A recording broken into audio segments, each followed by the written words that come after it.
In a world drowning in words, where noise has become the norm and silence feels like a void, there is a rare and profound wisdom in choosing to say less. In the teachings of the Buddha, silence is never emptiness, it is presence. It is power. It is the space in which awareness blooms. Welcome to the Enlightened Mind, where we explore the deeper truths hidden beneath life's distractions. In this journey, we will uncover how Buddhist silence is not a retreat, but an asynthow choosing inner stillness, letting go of compulsive speech, and focusing inward can unlock clarity, peace, and personal transformation that no amount of effort in the outer world can match.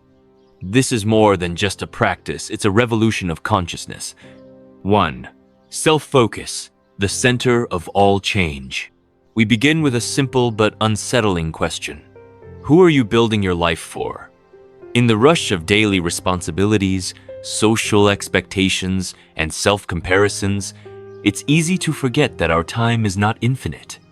And yet, so often, we give it away not to meaningful service, but to meaningless explanation. Have you ever found yourself drained after justifying your feelings to someone who didn't care to understand? Have you noticed how exhaustion creeps in?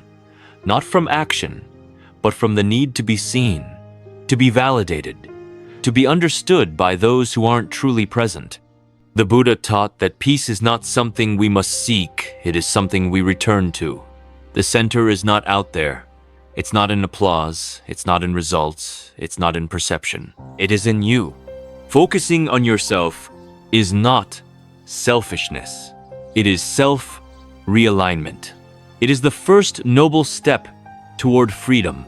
Imagine being like the sunot, concerned with clouds, not disturbed by storms, constant, radiant, anchored. In Buddhist mindfulness, we don't try to silence the world. We listen to it differently. The chaos outside reflects the noise within.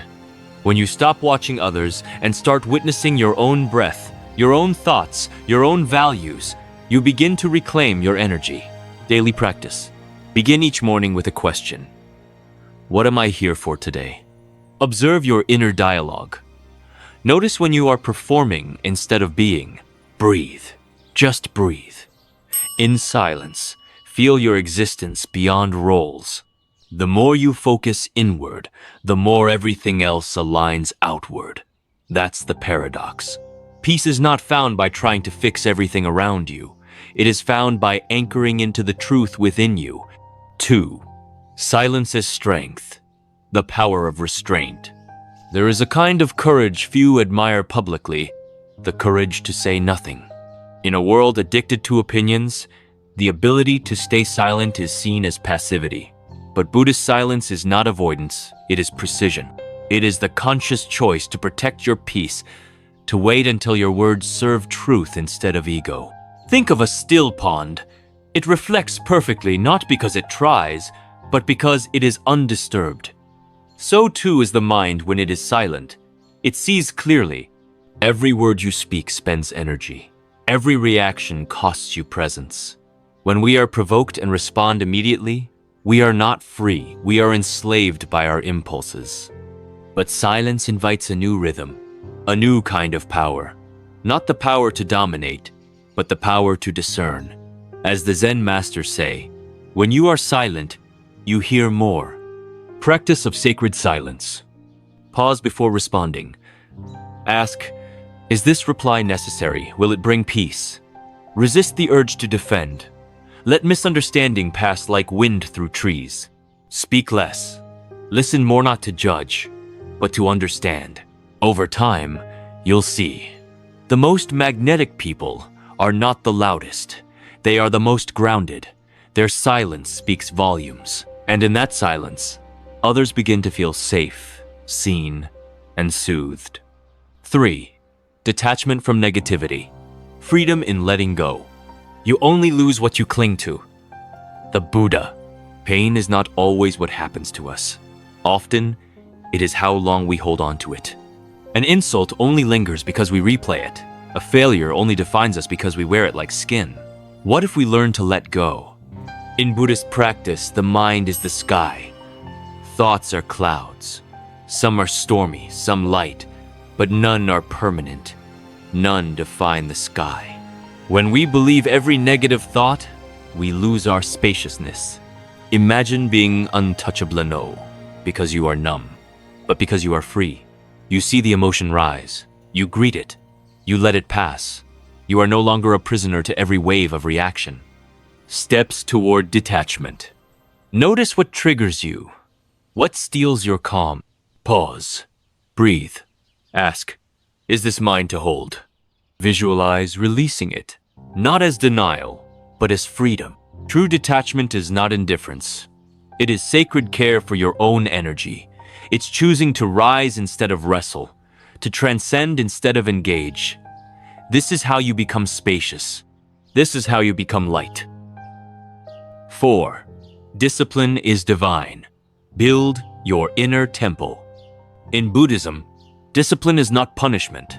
It is a sacred act of devotion, the daily practice of honoring your highest self, even when no one is watching, especially when no one is watching. Think of a monk sweeping a garden each morning, even when no leaves have fallen. Why? Because it is not about the leaves. It is about the mind he brings to the task. His discipline is not about achievement, but presence. In our modern lives, discipline is often mistaken for rigidity, but Buddhist discipline is a structure that holds space for peace. It is the choice to show up again and again, to build quietly, to act in alignment with our truth. Daily devotional habits. Create a morning ritual that aligns with your intention. Commit to mindfulness, not mood. Even 5 minutes of meditation daily reshapes your mind. Let discipline become a form of self-respect, not about control, but care. When the world becomes chaotic, discipline becomes your anchor. When you feel unmotivated, your practice carries you. And slowly, silently, you begin to bloom like bamboo rooted deep in unseen effort, rising into clarity. 5. Letting go of toxic people. Protecting your inner garden. There is a lamp within you. It was not meant to burn for those who keep trying to blow it out. Buddhist compassion does not mean tolerating harm. It means recognizing that love is not sacrifice. It is wisdom. And sometimes, wisdom asks us to walk away not with anger, but with grace. You cannot heal in the same environment that made you sick. You cannot grow around those who shrink your light. Letting go of toxic people is not a failure of love. It is the fulfillment of it. Because true love starts with yourself. How to create energetic boundaries. Pay attention to how you feel after interacting with others. Do they lift or drain you? Set boundaries without guilt. Distance is clarity. Bless those you release. You are not abandoning them. You are choosing peace. Let go with compassion. And in that space, healing begins. Your silence becomes a sanctuary. Your solitude becomes sacred. 6. Mastering small habits. The architecture of peace. Big change is often glorified. But in the Buddhist path, it is the small, sacred acts repeated daily that shift our karma, our mind, our life. One breath instead of a complaint, one pause instead of a reaction, one mindful sip of tea instead of rushing through the morning.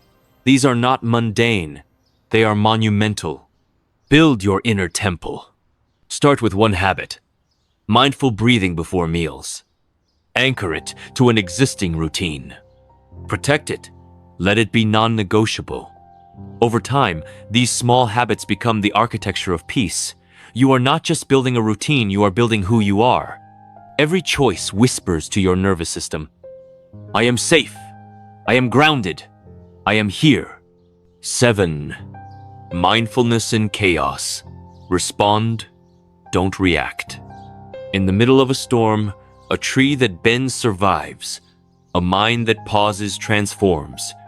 The Buddha taught, suffering is not what happens. Suffering is how we respond. When you are provoked, pause. When you feel triggered, breathe. When chaos surrounds you, become the calm center. Practices for the present moment. Notice your triggers. What steals your peace? Use breath as a pattern breaker. Inhale, exhale. Ask, will this reaction bring peace or prolong pain? Mindfulness does not make life easier. It makes your inner life deeper. Over time, you stop being dragged by every emotion and start being anchored in presence. 8. Self-inquiry. Knowing your inner terrain. The greatest pilgrimage is not to a mountain, but into the depth of your own being.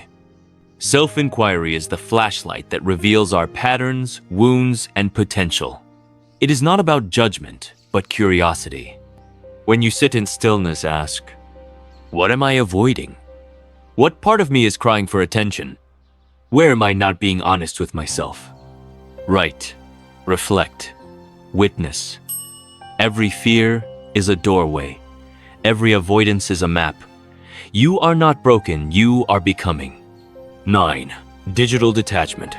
Reclaiming attention. Your mind is a garden. What you feed it, it becomes.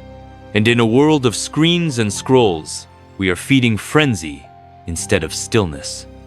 Digital detachment is not abandonment, it is sacred pause. Choose moments to unplug. Return to the breath. Choose books over endless feeds. Choose presence over pings. Daily detox suggestions. Begin your day screen-free for 30 minutes. Silence notifications during meals. Schedule solitude. Make it sacred. You cannot hear your soul if the world is too loud. Step back. Tune in. 10. Let go of the outcome. Plant without grasping. You are not here to control the harvest. You are here to plant well. The farmer who waters his field does not dig up seeds every day to check on them. He trusts. Buddhism teaches non-attachment, not as indifference, but as trust in the unseen. Effort is your duty. Outcome is not. Shift your focus. Act with integrity. Let go of applause. Do your best, then release the rest. Measure success not in results, but in presence. Peace lives not in the perfect outcome, but in the honest effort. 11. Solitude. The sacred power of being alone. Solitude is not loneliness. It is the sacred silence where you meet yourself. When you are alone, you hear what the world drowns out. Your true voice. You meet your shadows and your light. You return to wholeness. Daily ritual of aloneness. Spend time with no agenda, no input. Sit in nature. Watch your breath. Listen. Ask, what is arising in me right now? The more you enjoy your own company, the less the world can shake you. Solitude is the soil of awakening. Transcend overthinking, be the witness. You are not your thoughts. You are the one who observes them. Overthinking is like grabbing every leaf that floats by on a river, but the wise one sits on the shore, watches, breathes. When your mind races, say, thinking, return to the breath. Watch thoughts pass like clouds. Freedom does not come from solving everything. It comes from realizing most things were never yours to solve. Let go. Be here. Let silence be your guide. In a world obsessed with noise, the most powerful act is presence. The most courageous act is to pause, to not react, to listen inward. The enlightened mind is not a distant peak. It is the stillness within you, waiting to be remembered. Speak less, listen deeper, walk gently. Let your silence say what words never could. If this message brought you peace, consider sharing it. Like the video, subscribe to the Enlightened Mind, and leave a comment with what part resonated most with your journey. You are not alone. You are light walking through silence.